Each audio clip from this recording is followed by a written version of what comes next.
Hi there and welcome back, your faces, to another condensed live stream here on the channel. The live stream we did yesterday, actually, it was really quite long. We got a lot of stuff to go over, which is actually really good. And some of the stuff that was actually shown is just crazy. The stuff we're going to look at, obviously, there's a couple of things regarding Greg Ellis, which is amazing, but we've also got a couple of things about Johnny's move into Russia. That was one. And supposedly, he now has to bring all of his conversations with past girlfriends and everything else to the courts. And we've also got something regarding AH and a lot of money. So what we're going to do is say this video, it probably will be split up into 3 parts. So this is how we're going to start it. So let's spin this around. This is the first thing we actually looked at, which is actually crazy when you look at it. But it's not exactly untrue. Pirates of the Caribbean 1, it was a risky film, would be nowhere without Johnny Depp, says co-star, which is very, very true. Without Depp, there is no Pirates. Pirates of the Caribbean, risky first film, wouldn't have been made without Johnny Depp's Jack Sparrow, asserts co-star Greg Ellis. Today, Pirates of the Caribbean is a huge billion-dollar movie franchise, but when the first movie was in production, it was a huge gamble for Disney.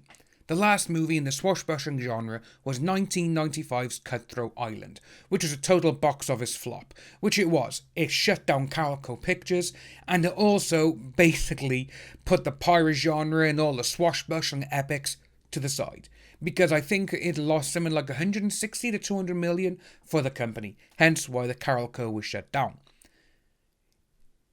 Without that, so when Disney hired Johnny Depp to play Captain Jack Sparrow, his take on the character was seen as very risky. Depp's co-star Greg Ellis, who played Lieutenant Commander Theodore Groves in 3 of the Pirates films, has shared just how essential Depp was and still is to the franchise. Appearing on Stevie J Raw, Stevie's in the news, man, that's amazing. In the video below, Ellis said, "I think back to when we made Pirates 1. The last Pirates movie before that was a decade previous, in Cutthroat Island. People forget that to get Pirates of the Caribbean greenlit and made was a huge risk. And it would have not been greenlit if it were not for Johnny Depp. Reality, that's it." He continued, and there was still nervousness when we started making it because Disney, people forget at that time as well as still is to this day, culture of family and children and funfair rides. So the notion of this effeminate, slightly drunken pirate was to put terror into the heart of Disney. So I commend Disney chairman of the time, Dick Cook in particular, for actually having the chutzpah, to move forward with it. Depp's Pirates co-star reaffirmed that really it was Johnny and without him it wouldn't have been made, which is very true, and there's Stevie's video. So he also said, and still when it came out on the opening weekend, people were unsure, which they were. I remember that in 2003, a lot of people were like, oh, should we really do this? I went and saw it and I was just blown away by it. Mostly because at that time, I was a fan of Keira Knightley and Orlando Bloom had just come out in 2 of the Lord of the Rings films. So obviously, he was huge. Then of course, it's a huge success and it spawned a trilogy. Since the first 3 blockbusters, there have been 2 more Pirates movies starring Johnny, with the latest being 2017 Salazar's Revenge, aka Dead Men Tell No Tales, which is a much better title, and I don't know why the UK changed it. While Depp's future in the Pirates of the Caribbean franchise is currently uncertain, Ellis told Express.co.uk earlier this year he feels the star is essential. "I think for Pirates 6, in an ideal world, every character who the fans have fallen in love with will be able to come back to kind of wrap everything up. Ultimately, it comes down to screenplay and story. If Sparrow isn't a key, if not the key element, to wrapping up a multi-billion-dollar franchise, it is not akin to not having Captain Kirk in the original Star Trek," which is very true. So it's like having Star Trek Next Generation without Picard as well. Pirates of the Caribbean 6 still in the works, but in the meantime a spin-off starring Margaret Robbie has been confirmed. So that's what we had for that one there. But then we went into this, which is actually really, really good, because Disney Plus is adding a Johnny Depp film, which is kind of cool. And it's also a bit like, really? Because obviously we've all heard about he's not going to be in Pirates or whatever, even though Bruckheimer wants him back, even though the Hollywood Reporter says otherwise, which again, that article is just full of lies. But Disney Plus is adding a forgotten Johnny Depp movie this week. Disney Plus is adding an often overlooked Johnny Depp movie this week. Among the new additions dropping on the Mouse House streaming service on Friday is Into the Woods, a movie adaptation of the classic Stephen Sondheim stage musical. Did well at the time, but hasn't had the prolonged life of other hit musicals in the last few years, so check it out, which is fantastic that they're promoting it. Into the Woods is a retelling of various famous fairy tales woven together, starring a packed cast of A-listers as revisionist takes on the mythical characters. The overarching story sees a baker and his wife, James Cunn and Emily Blunt, forced to venture into the dark forest to collect spell ingredients for an evil witch, starring the always amazing Meryl Streep. There they encounter the likes of Cinderella, Prince Charming and Rapunzel. Into the Woods there's also Little Red Riding Hood, who sure enough is visited by the big bad wolf, played by Johnny Depp, and in there he is just so funny, he's just so good.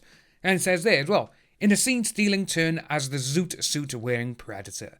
The project reunited the actor with Pirates of the Caribbean on Stranger Tides director Rob Marshall, while he also previously appeared in the Sondheim musical movie 2007 Sweeney Todd, which I absolutely love Sweeney Todd. Despite it hailing from the Mouse House, be warned that Into the Woods is much darker than Disney's usual fairy tales, with a story drawn closer to the original Brothers Grimm work as well as twisting a few of the happy endings. So if you are guys and you've got Disney Plus, check it out this Friday, December the 18th, Into the Woods is dropping.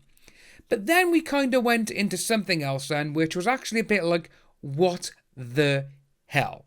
And this is what we're talking about now. Talk of the town. AH joins Harry and Meghan's public speaking agency to make 25 grand a time speeches. AH harrowing court battle with Johnny Depp has a silver lining. In the wake of a legal victory, first of all, guys, she didn't win because it was not against her. This is what all these papers still seem to forget. It wasn't against her. But you got all these papers, she's won. This happened, she's victorious. It's not against her. It was against NGN. People seem to just forget that, and they also need to think as well that Johnny wasn't on trial. It was not a criminal case. He's been charged with nothing. Nothing. But they don't seem to think of that way. They just want to put down whatever they want. Oh, he lost. Oh, that's it. He's immediately this then. Just because a judge said so, which has found out all the stuff that we have about that particular judge. So going on with this, she's been signed up as a £25,000 a time public speaker. That's what, $32,000? AH, whom the judge ruled all this blah blah blah, has joined the same public speaking agents as Harry and Meghan. Harry Walker Agency, based in New York, describes her as an outspoken advocate for for civil rights of survivors of all gender-based this. Yeah, no chance. And this is the funniest one. At this rate, she could end up even richer than her ex-husband. No chance. And when you go on from there, it just say a few other things about what's going on and a few, like literally this is what she's doing. But as you can see, guys, that's what we got for the first part of this live stream condensed. So if you are new to the channel, please like and subscribe, hit that notification bell for future updates, and I'll see each and every one of you soon.